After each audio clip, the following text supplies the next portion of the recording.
Good morning, sir. Good morning, everyone. Myself, Tejasvi, and we are going to present about the general article of syndrome of inappropriate antibiotics hormone secretion. My moderator, Dr. Sharma, sir. Coming to SIDH, the syndrome of inappropriate antibiotic hormone secretion is the most common cause of euvolemic hyponatremia in hospitalized patients.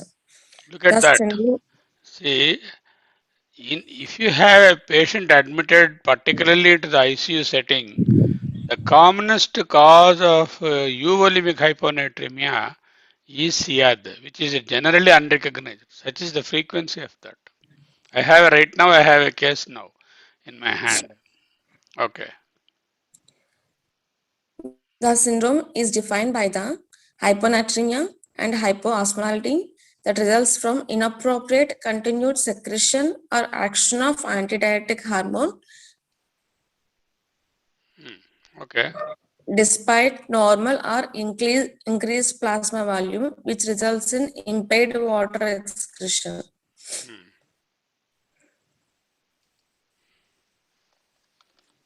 The antidiuretic hormone in humans and most mammals are arginine vasopressin. Arginine vasopressin promotes the reabsorption of water from the tubular fluid in the collecting duct, the hydroosmotic effect, and it does not exert a significant effect on the rate of sodium reabsorption. The second action of arginine vasopressin is to cause arterial vasoconstriction and a rise in arterial blood pressure, the Pressor effect. Coming to physiology of arginine vasopressin, AVP is a nonapeptide similar in structure to oxytocin. AVP is synthesized in the cells of neurons in the supraoptic and paraventricular nuclei of the anterior hypothalamus as a precursor protein.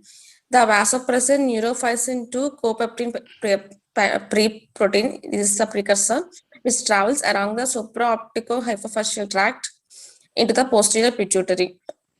In posterior pituitary, this pre-protein is cleaved to three components, that is arginine vasopressin, neurophysin 2 and copeptin, and stored in secretory granules in association with a carrier protein, this neurophysin, in the terminal dilatations of secretory neurons that rest against blood vessels. Now, the point here you need to note is that this is a prohormone which has got three components. Component one is vasopressin, the other is the neurophysin 2, and the third one is the copeptin. Okay, now once it is cleaved, it becomes vasopressin, neurophysin 2, and copeptin, three separate molecules. The copeptin is like the C peptide of the insulin, right? So, Yes. measurement of vasopressin is not very consistent and not very stable. So, if I want to measure AVP, I can as well measure the copeptin, just like I measure C peptide in lieu of the insulin. Here I measure C copeptin, which is much more stable to measure. So if you want to get the serum ADH levels or serum AVP levels, don't ask for serum ADH. Instead, you ask for serum copeptin. Okay? You Okay, sir. understand? Yes, sir. That is the reason we need to know the pre-hormone level. Okay. Now, The major stimuli for AVP secretion are hyperosmolarity and effective serum volume depletion, which are sensed by osmoreceptors and baroreceptors respectively. Osmoreceptors are special cells in the hypothalamus that perceive changes in the extracellular fluid osmolarity. Baroreceptors are located in the carotid sinus, aortic arch, and left atrium. These receptors participate in the non-osmolar control of AVP release by responding to a change in effective circulatory volume. so what does that mean? What did you understand by this slide? There are two major stimuli for vasopressin secretion, sir. Hmm. One is hyperosmolarity. which is sensed by osmoreceptors present in the hypothalamus. Mm. And second one is effective circulatory volume depletion, and which is sensed by baroreceptors, which are present in the sinus, aortic arch, and left atrium, sir. Correct. Okay, good. There are three types of vasopressin receptors. There is a V1A, V1B, and V2. V1B is also called V3 receptor. Coming to V1A receptor, it is a present in most of vascular smooth muscle receptor. It is a vascular smooth muscle receptor, but it also found on a number of other cells such as hepatocytes, cardiac myocytes, platelets, brain, and testis. B2 receptors are found predominantly on the basolateral membrane of the principal cells of the connecting tubule and collecting duct of the distal nephron. And V1B, also called V3 receptors, are found predominantly in the anterior pituitary, where they stimulate adrenocorticotropic hormone secretion.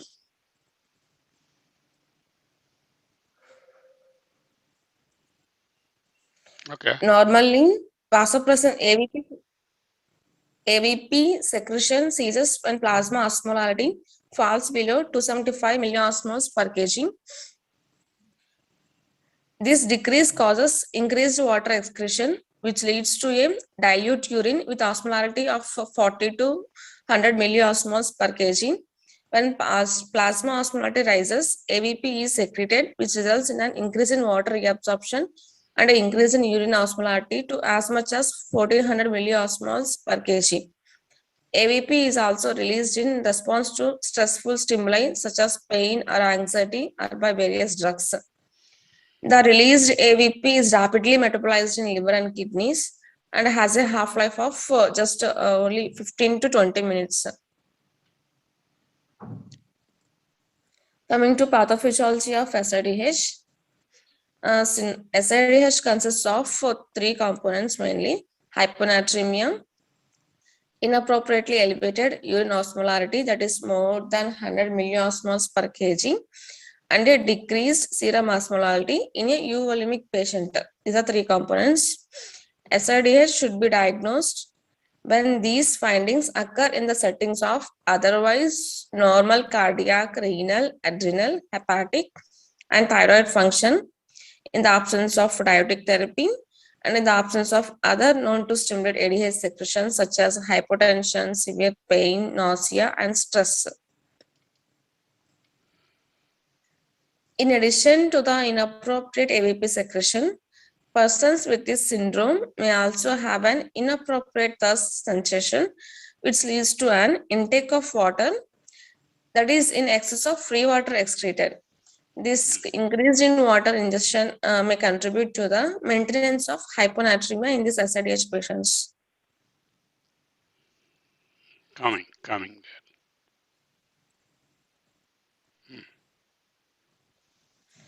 there. Coming to etiology. Now, 1 second. Here you have to pause. How do you calculate the osmolality of the serum and the osmolality of the urine? It is very important because these measurements are crucial for the differential diagnosis of hyponatremia. Now you tell me, how do you calculate the serum osmolality?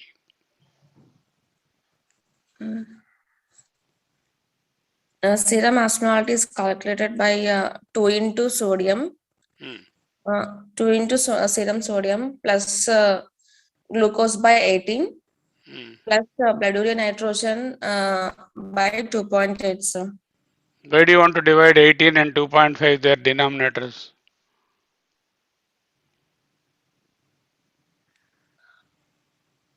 Two times sodium plus glucose by 18 you said, and 1 by 2.8.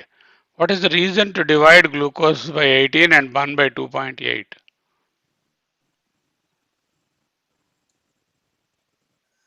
Any idea? Sodium is in what? What units? So milliequivalent, sir. Glucose is in what units? Milligram per deciliter. But how can I mix up milliequivalents with milligrams? So I have to convert my glucose in milligrams into milliequivalents. Okay. So I have to divide by the equivalent weight. So that is 18. Glucose divided by 18 will give the glucose in milliequivalents. Likewise, bun also is measured in milligrams per deciliter. So if you divide by 2.8, which is its molecular weight, equivalent weight, and you get into the milliequivalents, right? Yes, sir. So the reason that you use 18 and 2.8 is to convert the milligrams into milliequivalents. Then only you can add up to the sodium. Okay. Now, let's say given example, you have got sodium of 130. Yes, sir. Okay, into 2 is equal to 260. Now, let us say 180 is the sugar, divided by 18 is equal to 10. And let us say 28 is the bun, divided by 2.8, which is equal to again 10. Total will be 280 milliosmoles. Like that you have to calculate. Sodium into 2, sometimes you add potassium also. Sodium plus potassium into 2. Because potassium is only 3 or 4, it is negligible in its effect. The major osmolality is contributed by what? You can easily see from the formula. Out of 280, which is contributing maximum? Sodium, sir. 260, sodium. So it is the sodium level in the serum that determines the osmolality of the serum to a great extent. That is why we need to study hyponatremia and hypernatremia very closely. For glucose to have a significant effect on the osmolality, it can be at the most 400, 500, that's all. It cannot be more than that. Likewise, bun also there is a limitation. The main osmolality contributor is sodium.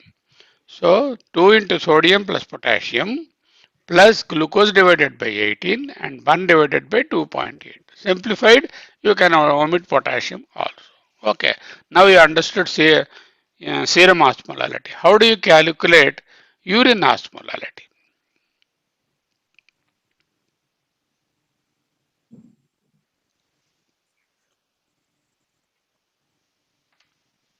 Urine osmolality, sir. 1.25 into Hmm. urea. 1.25 into urea Hmm. plus 1.1 into sodium Hmm. plus 67 into glucose, sir. Hmm. Okay, if the glucose is in millimoles, you multiply it by 67. If it is in milligrams, multiply by 3.72. These calculators are available, MedCalc. So what all you require is you require the urine urea and the urine sodium and the urine glucose. That's all. If you have these three factors, you can find out the urine osmolality. Okay, Okay, sir. now go ahead. Coming to etiology, SIDH is most often caused by either inappropriate hypersecretion of ADH from its normal hypothalamic source or by ectopic production. The causes of SIDH, it can be divided into 4 categories. First one is nervous system disorders, second is neoplasia, and third is pulmonary diseases, and fourth one is drug induced. In drug induced, which include the drug which stimulate AVP release and drug which potentiate the effects of AVP action, and drugs have an uncertain mechanism. Coming to first one is nervous system disorders. In this, there is so many causes that are acute psychosis, acute intermittent porphyria, brain abscess, cavernous sinus thrombosis, cerebellar and cerebral atrophy, and cerebrovascular accidents, CNS lupus, delirium tremens, and encephalitis. It is viral or bacterial, epilepsy, GBS, head trauma, herpes zoster, and hydrocephalus. And meningitis include viral, bacterial, tuberculous, and fungal, facial hypoplasia, multiple sclerosis, perinatal hypoxia, Rocky Mountain spotted fever, schizophrenia, Shy-Drager syndrome, subarachnoid hemorrhage, subdural hematoma, ventricular atrial shunt obstruction, Wernicke's encephalopathy. More or less, a majority of chronic neurological conditions can lead into SIADH. Okay, neoplastic disorders. Coming to neoplastic disorders, the first one is most pulmonary, lung carcinoma and mesothelioma, and gastrointestinal is carcinoma for duodenum, pancreas, and colon, and genitourinary, adrenocortical carcinoma, and carcinoma of cervix, ureter, bladder, and prostate, and ovarian tumors. Coming to others like brain tumors, carcinoma tumors, avian sarcoma, leukemia, lymphoma, nasopharyngeal carcinoma, neuroblastoma, and thymoma. What is inappropriate ADH? Secretion of ADH. Syndrome of inappropriate secretion, we said. What is inappropriate secretion? If it is plasma volume, it is normal, increased. Irrespective of this condition, ADH is stimulated, sir. Yeah, normally if the plasma volume is hypovolemic, then diuresis is stimulated. The plasma is hypervolemic, water is retained to reduce the volume. So likewise, when the osmolality of the plasma is rather dilute or low, less than 290, 280, osmolality is low, then you have to excrete water. Then if the osmolality is high, you have to conserve the water. That is the appropriate stimulation. And now here, there is no indication in the serum osmolality or the blood volume for the ADH to be produced. That is called inappropriate secretion. It can be from its original location of the posterior pituitary or it can be ectopic. From ectopic, neurological causes, neoplastic causes you have excluded. You have listed. Now pulmonary causes. The pulmonary causes are acute bronchitis or bronchiolitis, acute respiratory failure, aspergillosis, asthma, atelectasis, bacterial pneumonia, chronic obstructive lung diseases, cystic fibrosis, emphysema or empyema. Even COVID pneumonia also can cause. Yes, sir. Yeah, there you And- have put it here. Okay. And pneumonia like viral, atypical, and COVID-19 pneumonia, pneumothorax, posture pressure ventilation, pulmonary abscess, pulmonary fibrosis, sarcoidosis, and tuberculosis. Okay. Now drug induced. Drug causing SIDH are mostly are antipsychotics, antidepressants, anticonvulsants. And in antidepressants, the drugs are citalopram, escitalopram, venlafaxine, amitriptyline. And anticonvulsants, the drugs are carbamazepine, phenytoin, and valproate. And antipsychotic agents like risperidone, haloperidol, quetiapine, and the cytotoxic agents like vincristine, cyclophosphamide, cisplatin, ifosfamide, and pain medications like duloxetine, pregabalin, and tramadol. Coming to complications of SIDH, cerebral edema may be observed when plasma osmolality decreases faster than 10 milliosmoles per kg per hour. This can lead to cerebral herniation, and non-cardiogenic pulmonary edema may develop, especially in marathon runners. And cerebral pontine myelinosis is a feared complication of excessive, overly rapid correction of hyponatremia. Typical features are typical features of CPM include disorders of upper motor neurons, including spastic quadriparesis and pseudobulbar palsy, as well as some mental disorders ranging from confusion to coma. Coming to presentation, it is a if the hyponatremia is slowly progressive hyponatremia is associated with fewer symptoms than in a rapid drop of serum sodium to the same value. Patient with moderate chronic hyponatremia may have decreased reaction times and cognitive slowing and ataxia resulting in frequent falls. The signs and symptoms of acute hyponatremia do not precisely correlate with the severity or the acuity of hyponatremia. Some patients with profound hyponatremia may be relatively asymptomatic. Anorexia, nausea, and malaise are early symptoms and may be seen when the serum sodium level is less than 125 milliequivalents per liter. A further decrease in the serum sodium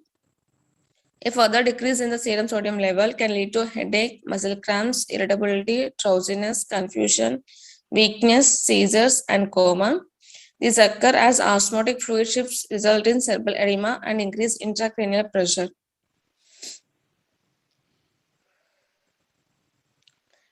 Coming to physical examination, after the identification of hyponatremia, the approach to the patient depends on the clinically assessed volume status. In SRDH, the patient is typically euvolemic and normotensive, peripheral and pulmonary edema, dry mucous membranes, reduced skin turgor, and orthostatic hypotension. These are usually absent in SRDH patients because these are mostly hypovolemic features. Euvolemic. Euvolemic normotensive is this feature. When you have skin turgor and all, they are hypovolemic. When you have pulmonary and peripheral edema, they are hypervolemic. So it's neither hypervolemic nor hypovolemic, but it is euvolemic in its presentation. Yes. Edema in a hyponatremic patient warrants consideration of other hyponatremic states such as congestive heart failure, cirrhosis, or chronic kidney disease. Yeah, if somebody presents with hyponatremia and hypervolemia, as in case of congestive heart failure, cirrhosis, chronic kidney disease have to be considered. Okay. Okay, sir. The prominent physical examination findings may be seen only in severe or rapid onset hyponatremia. The features are confusion, disorientation, delirium, generalized muscle weakness, myoclonus, tremor, asterexis. Now the point here you need to remember is how fast the hyponatremia developed. If it is developing faster, then you have more symptoms. Same hyponatremia developing over a few weeks, the symptoms will be less. That means the body is already adapting to the low level of hyponatremia. That is important rather than the absolute level of the serum sodium. Same 125 milliequivalents of serum sodium achieved over a period of few weeks is less symptomatic than a sudden drop to 125 from 135. Normal serum sodium is 135. Anything less than 135, we call it as hyponatremia, and less than 120 is severe hyponatremia. Okay. And other features are hyporeflexia, ataxia, dysarthria, and Chinese stroke respiration, and pathological reflexes, and seizures, and coma. Differential diagnosis.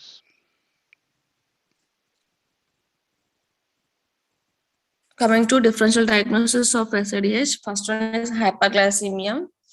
Elevated glucose levels decrease the measured serum levels by 1.6 milliequivalents per liter for every 100 milligrams per deciliter increase in glucose. This results from the osmotic effect of glucose drawing water into the intravascular space. So plasma osmolarity is high in this situation.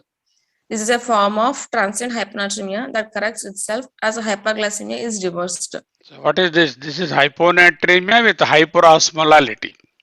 Hyponatremia with hyperosmolality, you should think of hyperglycemia. What is pseudohyponatremia? It is present in hyperproteinemia and hypertriglyceridemia conditions. Correct. Yeah, it is coming in this slide. It is coming. And second one is pseudohyponatremia. It is, that's all. There are two things. Hypertriglyceridemia, hyperparaproteinemia is the cause of pseudohyponatremia. Okay. Exercise induced. Why in exercise? What is the pathogenesis here in exercise induced? In exercise induced, there is a loss of sodium chloride in sweat and excessive water consumption coupled with loss of sodium. That's all is the answer. Okay, so you ask a marathon runner, you see they'll be carrying a big bottle of water. They don't carry a water with salt. They just keep on drinking the water and not replenishing the sodium. Okay, So the sodium is lost through the sweat, and they just consume water, which is a hypotonic fluid, and naturally they end up in dilutional hyponatremia. Okay. What is cerebral salt wasting? It is the renal loss of sodium with intracranial disease, which leads to hyponatremia and decrease in extracellular fluid volume. And vasopressin resistant polyurethric hyponatremia, particularly in the setting of cerebral injury or cerebral disease, when accompanied by dehydration, should prompt consideration of cerebral salt wasting syndrome. Is the differential diagnosis. In salt wasting, basically there will be hypovolemia will be there. Whereas in CIAD, neither hypovolemia will be there nor hypovolemia will be there. Now he is contrasting very nicely between CSW and CIAD. First one is hyponatremia. It is present in both SIDH and CSW. Yes, that is a common feature. And coming to urine sodium, it is increased in both CSW and SIDH. And coming to volume, it is reduced in CSW and normal or increased in SIDH. Coming to salt wasting, it is gross in CSW and self-limited in SIDH. Coming to urine output, it is polyuria in CSW and variable in SIDH. Coming to hyperuricemia, it is occasional in CSW and frequent in SIDH. Hypouricemia is a feature of CIAD, whereas it is not a feature. Likewise, polyuria is a feature of salt wasting and not a feature of CIAD. Okay. Adrenal insufficiency. Cortical has a negative feedback effect on ADH and corticotropin releasing hormone. The absence of cortisol does remove this inhibitory effect, increasing the release of ADH. Okay. Coming to renal disease, with the decline in renal function, the ability to exit free water decreases, and the more advanced the reduction GFR, it is easier in patients to become hyponatremic with unrestricted fluid intake.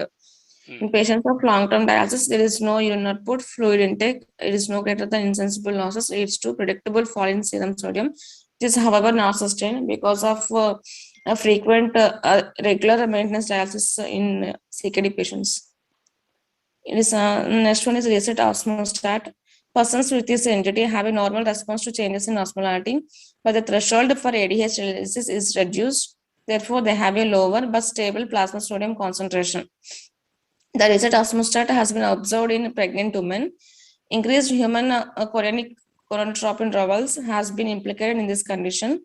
The serum sodium concentration falls by approximately 5 milliequivalents per liter in the first 2 months of pregnancy and remains stable until after delivery, which returns to normal levels. Recognizing this entity is important because it does not require treatment. What does this mean? If you see a pregnant woman with 2 to 5 milliequivalents of drop in the sodium, that is expected because of the reset osmostat. Doesn't warrant any treatment unless it is more than 5 milliequivalents difference. Okay. Psychogenic polydipsia.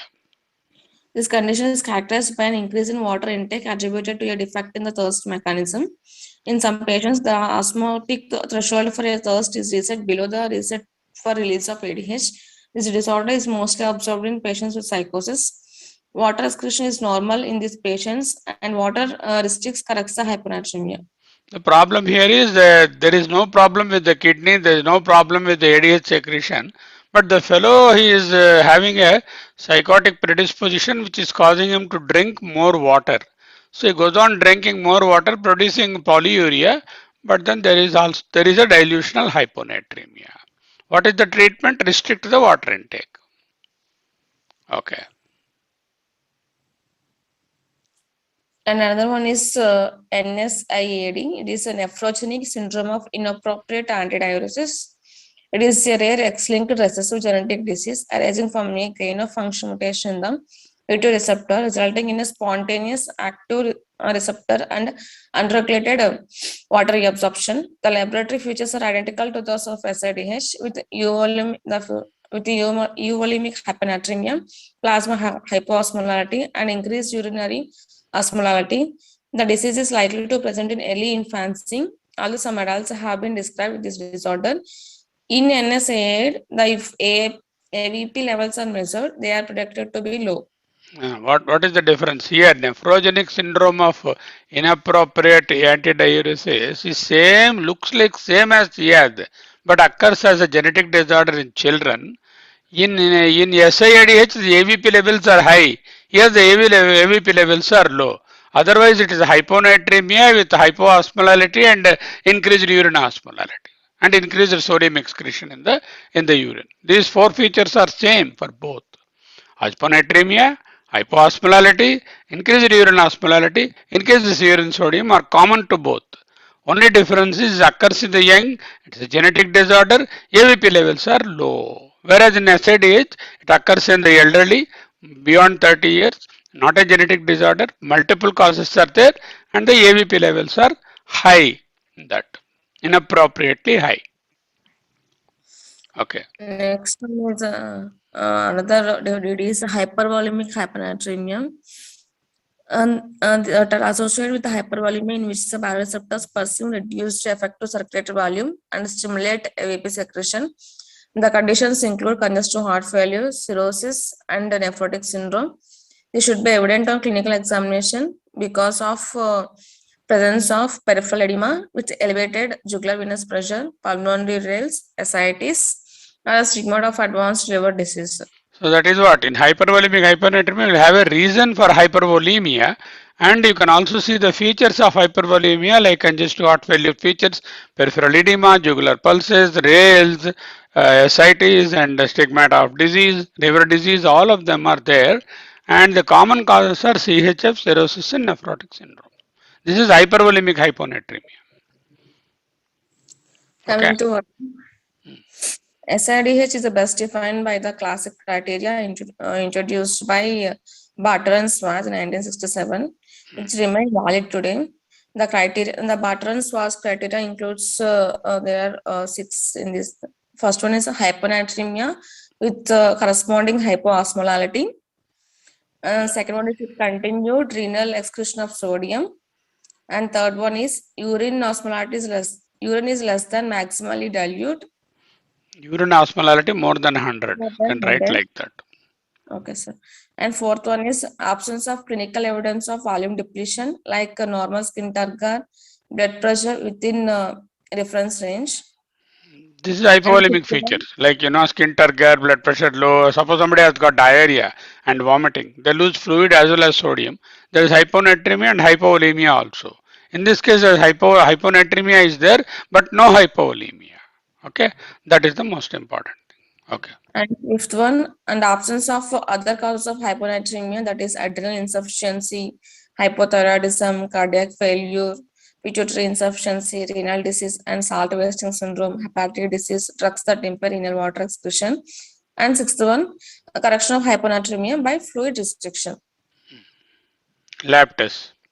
Coming to laboratory tests, we advise serum electrolytes like serum sodium, potassium chloride, and bicarbonate, and plasma osmolality, and serum creatinine, blood urea nitrogen, blood glucose, urine osmolality, serum uric acid, and serum cortisol, thyroid stimulating hormone, and plasma AVP. If plasma AVP is a little unstable, you can measure copeptin. levels. Copeptin you can measure. So very important thing is these normally the moment you see a patient with hyponatremia, you should not start the fluid immediately. Draw a sample of blood and see to look at these results, and then of course you start the whatever treatment is appropriate. You start the treatment, and you have to measure the urine osmolality and urine sodium also. Urine sodium and urine osmolality. Urine osmolality only they have written. Urine sodium. Urine sodium and fractional excretion of uric acid also will be useful. Probably you have put it in the next slide. No, you haven't. Okay. Hypovolemia assessment, you know how to look at hypovolemia. Hypervolemia and euvolemia also, you know how to assess for hypervolemia. CIAT basically will have euvolemic state. Imaging studies. Okay. Coming to imaging studies, we do chest X-ray may reveal an underlying pulmonary cause of SIDH. We do CT and MRI of head. For this, it shows any evidence of cerebral edema. It looks like narrowing of the ventricles, and a complication of SIDH are may be identification of a CNS disorder responsible for SIDH, like brain tumors. CT scanning or MRI brain can also help to rule out other potential causes of changes in neurological status. Here they have not mentioned in this article that they are concentrating only on the brain, but the ectopic secretion can come from the bronchus, from the mesothelioma. They have written in the etiology, but they have not asked for any abdomen CT or the chest CT, which have to be done. Chest CT and abdomen CT are essential to rule out tumors of the duodenum, tumors of the adrenal, tumors of the bronchus, mesothelioma. So that also they have to add. They have just restricted themselves only to the brain, but it's important to do the CT of the chest as well as the abdomen. Okay. Coming to treatment, there are two guidelines. One is European and second one is American guidelines. European guidelines, it is restricted to recommendations for management of moderate or high profound hyponatremia. The first one is restrict fluid intake as a first line. It is a first line management. And second line treatments include increasing solute intake with 0.25 to 0.5 grams per kg per day of urea, or combination of low dose diuretics with oral sodium chloride, and the use of other medications like lithium demiclocycline as vasopressin receptor antagonist is not recommended. These are European guidelines. And next one is the American expert panel for treatment of SIDH. If it is chronic, limit rate of correction.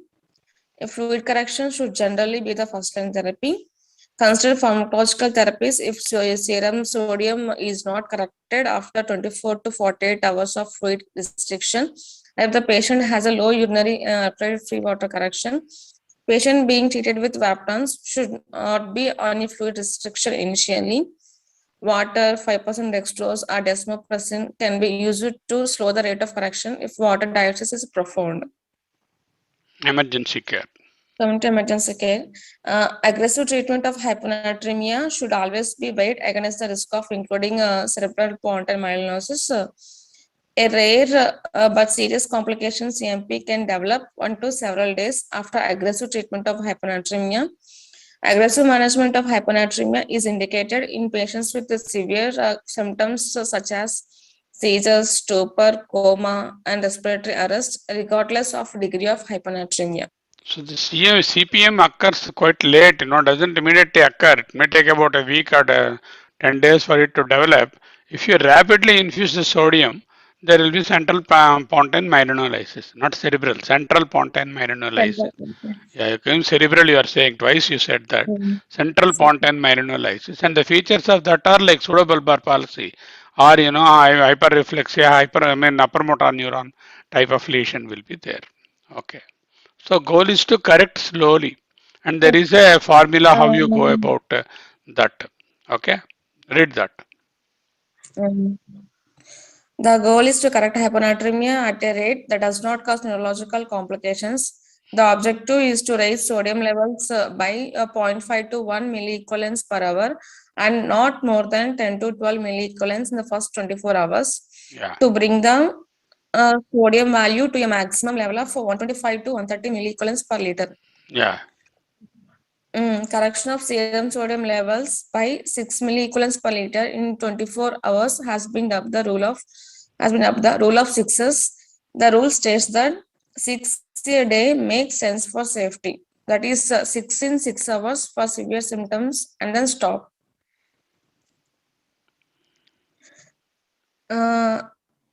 It is a formula for calculation of sodium correction in severe hyponatremia patients. First one, it is we calculate the sodium deficit. Sodium deficit that is calculated in formula like desired sodium minus measured sodium into 0.6 liters per kg into 18 kilograms. The 3% hypertonic saline has 513 milliequivalents per liter each of sodium and chloride, and has osmolality of 1026 milliosmoles per liter. first we calculate sodium deficit, then we calculate how much of volume of 3% NaCl we required. The formula for volume of 3% NaCl is sodium deficit by 513 milliequivalents per liter of sodium. This will be 0.5 in case of women, Women, sir. 0.6 in case of men, and Okay. 0.5 in case of women. Because women, the water content, fat content is more and water content is less. Okay. And assuming a rate of correction of chronic hyponatremia, it is 0.5 milliequivalents per liter per hour. So the amount of time needed to correct a given degree of hyponatremia, it is the time needed for correction equal to desired the sodium minus measured sodium by 0.5 milliequivalents per liter per hour. And coming to fourth one is the rate of infusion of hypertonic saline. The rate calculated as volume of 3% solution by time needed for correction. Suppose you require 500 ml to be given 5 liter and you require the time needed for, you want to, let's say, do it in 90 minutes, then that decides the flow, how much you give. Rate of flow is. Yeah. Acute setting. Coming to treatment in acute setting and chronic setting. In acute setting of hyponatremia, that is less than 48 hours since onset, a patient with moderate symptoms such as confusion, delirium, disorientation, nausea, and vomiting. The treatment options for hyponatremia include first one is you should do 3% hypertonic saline, 3% hypertonic saline, which contains 530 milliequivalents of sodium. And we also treated with loop diuretics with the saline. And third one is vasopressin 2 receptor antagonist, that is called aquaretics. And third one and fourth one is water restriction. So whereas in chronic one, water restriction is the first one, loop diuretics is second one, Vaptans are rarely used. Here the other way around, use hypertonic saline, loop diuretics, and then vasopressin antagonist and water restriction in that order. How much amount of water you give? Up to around 1.5 liters. Okay. Vasopressin receptor antagonists not commonly used. They are not easily available also, and the experience you have is very important in using the drugs because they are not that simpler drugs. Two drugs are there, tolvaptan and conivaptan. So that you have written here now. Okay, tolvaptan and doses also you have said. Now furosemide is important when you have hyponatremia. Particularly in CR, you not only restrict the fluid, try to wash out some of the fluid using furosemide. Chronic setting, of course, symptomatic CR, principal options are fluid restriction only, mainly, yeah, and not giving a Vaptan straight away. Urea, yeah, urea is a treatment option in some people, but a very highly irritating substance. It has given as a powder dissolved in water, but not many people tolerate the oral urea treatment. Okay, all of you carefully look at this slide. Is it visible? Yes, sir. Hypotonic hyponatremia. First thing, what did we do? We will go a little above.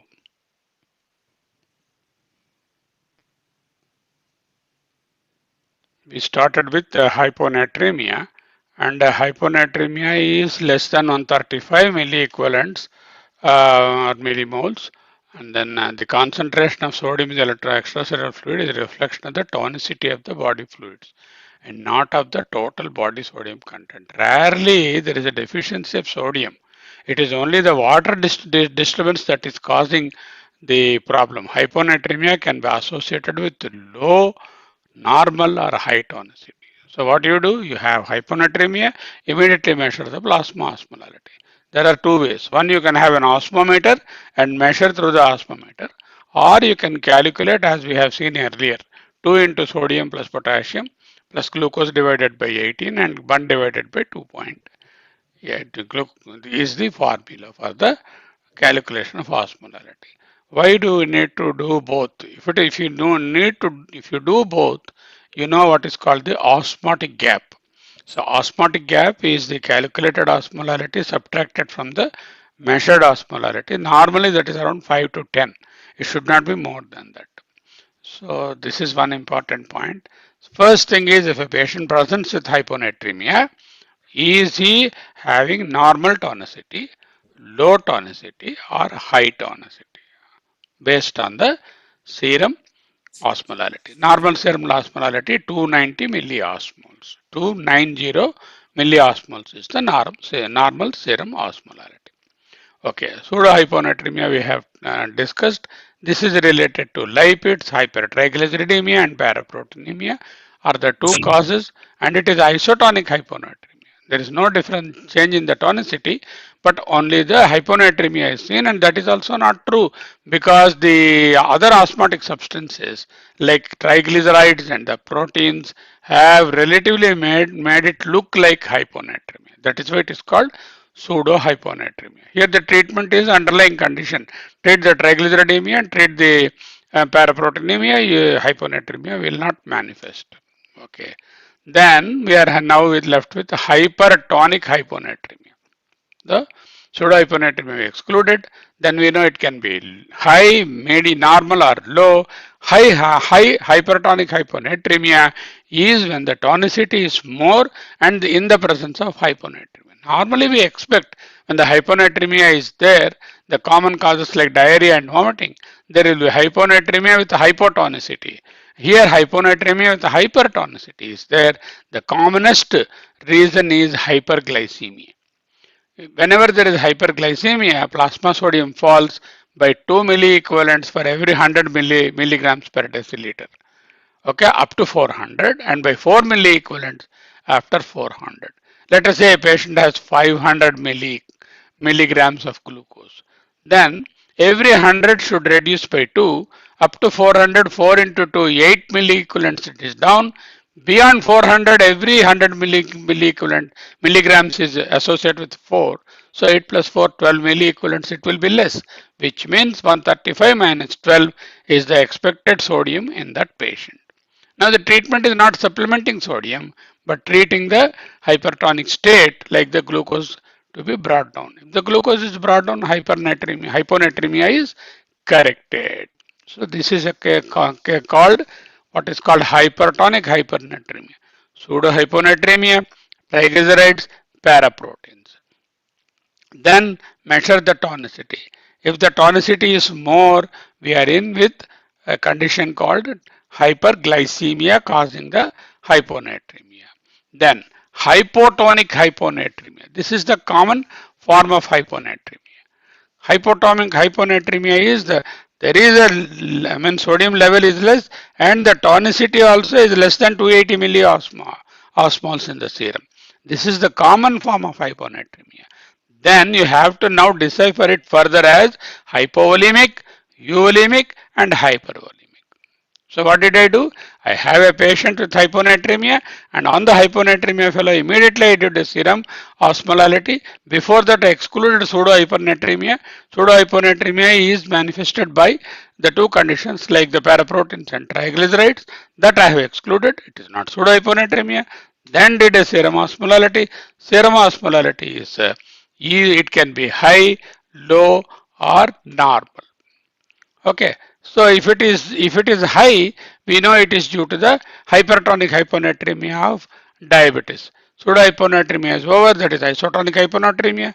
Then the hypertonic hyponatremia is over. Then we are left with the common condition called the hypotonic hyponatremia. Means what? Serum sodium osmolality is low, serum sodium also is low. Then immediately I must examine the patient and see whether he is euvolemic, hypovolemic, or hypervolemic. Hypovolemic conditions like where water and sodium both are lost. Euvolemic, one reason is endocrinal reasons. CR is the euvolemic hyponatremia. Euvolemic hypotonic hyponatremia. Then the hypervolemic conditions we know like cirrhosis of liver, congestive heart failure, and then nephrotic syndrome and things like that. So the volume assessment is very essential. Whether the dryness of mucous membranes, skin turgor, sunken eyes, fall of blood pressure, dehydration, all these suggest hypovolemia. Pedal edema, rails, ascites, fluid logging, wet patient, hypervolemia. If you don't have these two conditions, you are dealing with a case of euvolemic hyponatremia. Okay. Now you understand up to this point? Yes, sir. So what you do first, again I am repeating the algorithm. Measure if you are suspecting hyponatremia due to your clinical condition or this scenario there, you do a serum sodium. Serum sodium is low. Is it due to triglycerides? Is it due to paraprotein? No, pseudohyponatremia excluded. Then what happened? Then you have to look at the tonicity. I have euvolemic hyponatremia, sorry, yeah, isotonic hyponatremia is pseudohyponatremia. Is it hypertonic hyponatremia? That is the plasma osmolality is more than 300, but there is hyponatremia. Means there is some tonic substance which is exerting the osmotic pressure. The commonest being the, this sugar. Other things are, the contrast dyes you use, radio Mannitol. contrast dyes. They can also produce like that. Or mannitol. Use of mannitol, contrast dyes, and high sugar are the causes for hypertonic hyponatremia. So after excluding isotonic hyponatremia and hypertonic hyponatremia, then we are left with hypotonic hyponatremia. Immediately, if the plasma osmolality is low and the sodium also is low, what is the volume status of the patient? Is he hypovolemic? Is he euvolemic? Is he hypervolemic? If he is hypovolemic, the causes are different. The loss can be renal or extrarenal. If it is hypervolemic, water retaining conditions like CHF, cirrhosis, nephrotic syndrome, parenteral inadvertent infusion of large volumes of fluids. That also is a cause. Suppose you go on giving IV fluids without properly checking the fluid balance, that can lead to dilutional or hypouremic hyponatremia. Okay. Now that is how I differentiate now. Now you go to the algorithm. Yeah. Now, hypotonic hyponatremia is the main important thing. Now, how do I assess? Assess the volume status. Can you see the slide well? Yes, sir. Yeah. Okay. Assess the volume status. Is the patient hypovolemic? Is the patient euvolemic? Is the patient hypervolemic? Let us start with the hypervolemia. Hypervolemia can be easily recognized clinically by you by presence of ascites, pulmonary edema, tender enlarged liver, and there will be basal rales, there will be jugulars are raised. This is a case of hypervolemia. Means what? There is increase in the body water, but not to that extent sodium. That is why we are seeing relative hyponatremia, also called the dilutional hyponatremia. Okay. Now, hypervolemic hyponatremia is hypotonic hyponatremia with hypervolemia. Immediately, I should know whether the kidney is the culprit or something else, water retention due to something. How do I know? Look at the urine sodium. Urine sodium will be less. As a compensatory mechanism, urine sodium excretion is shut down because to correct for the hyponatremia, body tries to restrict the sodium excretion in conditions like nephrotic syndrome, cirrhosis, and cardiac failure. Through the kidney, the urine excretion is reduced. That is why urine sodium is less. Now, again, I am telling a patient presented with hyponatremia, you looked at pseudohyponatremia is excluded, measured the serum osmolality is low, then looked at the volume status is increased volume status, looked at the urine sodium is less. Such conditions, only three are there: nephrotic syndrome, cirrhosis of liver, cardiac failure, parenteral inadvertent hypotonic fluid administration. Okay. Then, if the urine sodium is more, that means the fellow is having water retention because of the kidney disease. That is why your sodium wasting is there in the kidney. Sodium, in spite of hyponatremia, the sodium excretion in the urine is more, which normally should not be there. That means the kidney is not able to manage the sodium because of acute or chronic renal disease. Okay. Did you understand that part? hypervolemic hyponatremia? Yes, sir. Now, you go to the euvolemic hyponatremia. Euvolemic hyponatremia, neither he has edema features nor he has dehydration features. This is a case of hypotonic, that is serum osmolality less than 280, hyponatremia less than 135, and volume status is normal. That means body water is retained, but total body sodium is unaltered. How does the body water gets retained? By various endocrinal processes. One is glucocorticoid deficiency. Deficiency of glucocorticoid, hypothyroidism, stress, drugs we have listed, and SIADH. SIADH is there is an inappropriate antidiuretic hormone. Antidiuretic hormone prevents diuresis, retains water, inappropriately retaining water. That is why there is an increase in the body water, and it is not a problem of the sodium. And look at the urine sodium. Urine sodium is high because the body, even though there is hyponatremia, the urine sodium is still high here because of the associated glucocorticoid deficiency. And then glucocorticoid deficiency means what? Not able to conserve sodium. That is why sodium is more in the urine. Drugs also, several drugs which we have listed, and SIADH. SIADH, remember, hyponatremia, hypotonia, euvolemia, excess urine, sodium in the urine. Four features. Remember, SIADH means these are the four features. Patients will have hyponatremia, there will be hypoosmolality, serum sodium less than 130 or something like that, and then the hypoosmolality less than 280, and then euvolemia, patient is euvolemic, and then urine sodium is more. In that condition, glucocorticoids, hypothyroidism, stress-induced drugs, and SIDH have to be considered. Do you understand that? Yes, sir.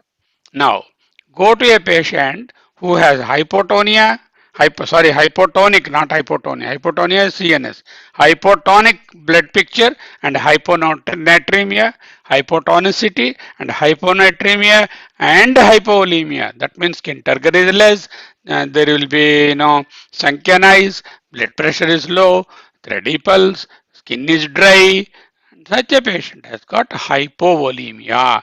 That means he has lost water and also lost sodium more than the water loss. That is why hyponatremia. Now, am I losing this sodium through the kidney or extrarenal? Is it a renal loss or extrarenal loss? How do I know? Again, looking at the urine sodium. Urine sodium more than 20. When there is hyponatremia, kidney should have conserved. Particularly when there is hypovolemia, hyponatremia, kidney should not sleep. It must conserve sodium. It is not doing that. Urine sodium is more. Means there is a renal disease which is causing renal loss, or you are forcing a sodium excretion using a diuretic, or there is mineralocorticoid deficiency, or salt losing nephritis, or bicarbonaturia along with RTA and metabolic alkalosis, or ketonuria, or you are giving an osmotic substance which is pushing the sodium also along with the water, or CSW. Okay.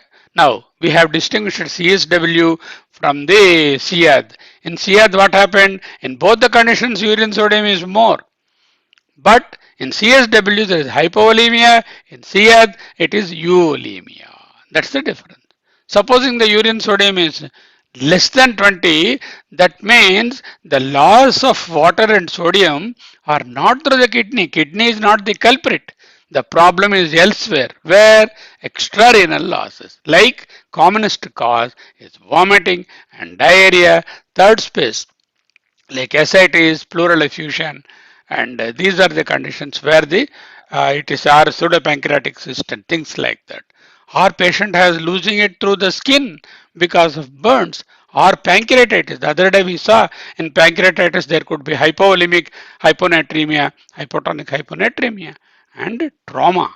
These are the causes of when there is hypotonia, hypotonic hyponatremia, and hypovolemia, urine excretion of sodium is less than 20.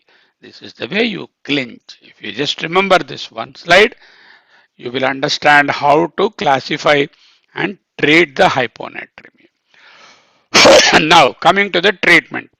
So, for this part, what is the treatment for this part? Restrict the fluid. Okay? Or in fact, you give diuretic. You give what you give is you give diuretics. So to wash out the fluid. Here restrict the fluid. Here infuse the fluid. So the treatment is totally different. In the hypervolemia, we try to throw the water out and by giving diuretics. In euvolemia, we try to restrict the fluid and correct the hyponatremia.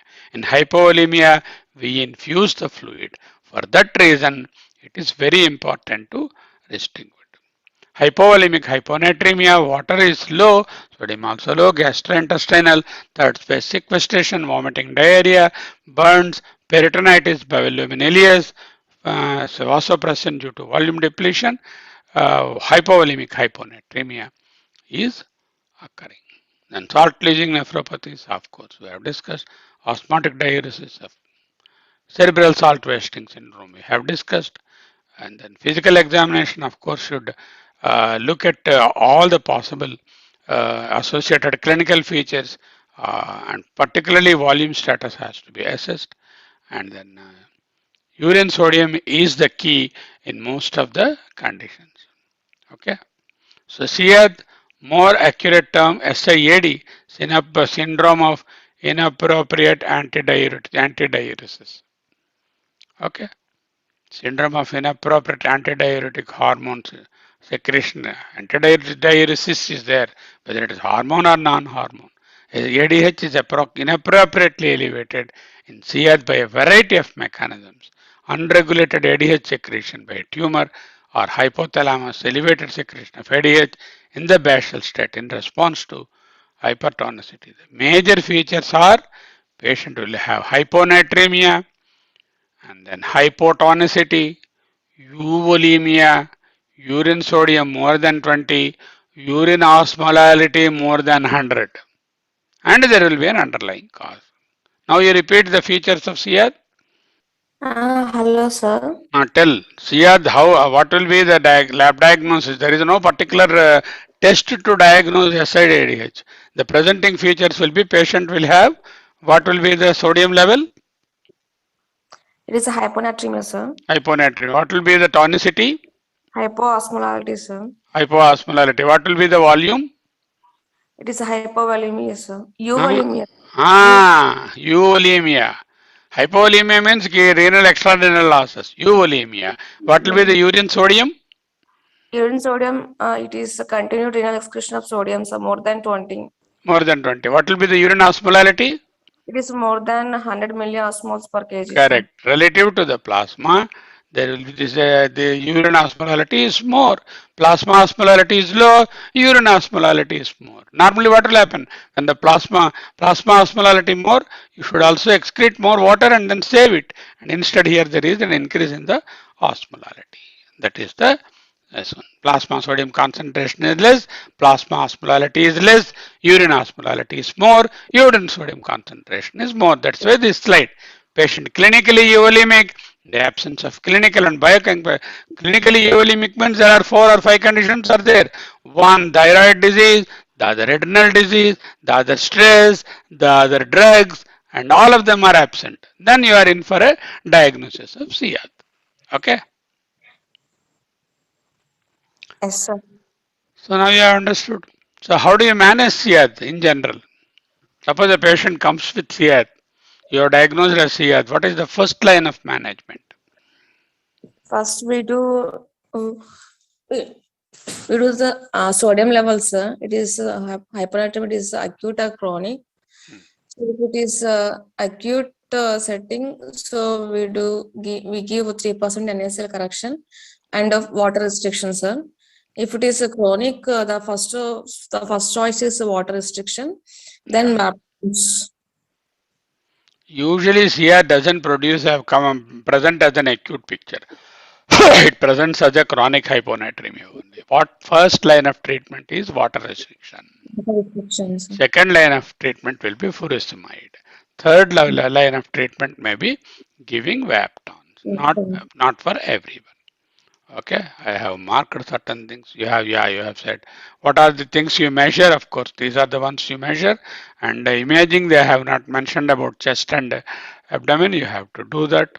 And then the central point analysis is important risk factor for treating these patients. Correction should be a maximum of 1 milliequivalent per hour, not more than 10 to 12 milliequivalents in the first 24 hours. So now you know how to calculate. First, you calculate the deficit. Now, so what is the present sodium level and what is the desired sodium level you would like to achieve? Let us say the present sodium level is 115 and the desired sodium level in the first day is 125. 125 minus 15 is equal to 10 milliequivalents. You have to, deficient is there, and you have to have the volume and distribution. Then you have to multiply it by body weight, multiply it by 0.6 or 0.5 depending on the gender. You know how many milliequivalents you require. You also know that 513 milliequivalents of saturated sodium chloride is available in 1 liter. Depending on that, you calculate volume required. Once you know the volume required, I don't want to infuse more than 0.5 milliequivalents per hour. So I titrate the time depending on that volume. So that volume, this many units should go in 1 hour. So that will be the flow will be decided. Okay. Fluid restriction, vasopressin antagonist, and this physiology of AVP, we have looked at that very much. And then the pathophysiology also we have understood. Okay, now neurological manifestations, etiology. These are all the host of causes are there. Nervous causes, and then causes related to neoplastic disorders, pulmonary disorders, and then other miscellaneous causes. Drugs are important: antidepressants, anticonvulsants, antipsychotics, cytotoxic drugs, pain medications, and the most. There are three mechanisms they have mentioned that also you brought out, and more or less we covered everything. Diagnostic consideration. The best is what I have shown. So that is the way you should go about.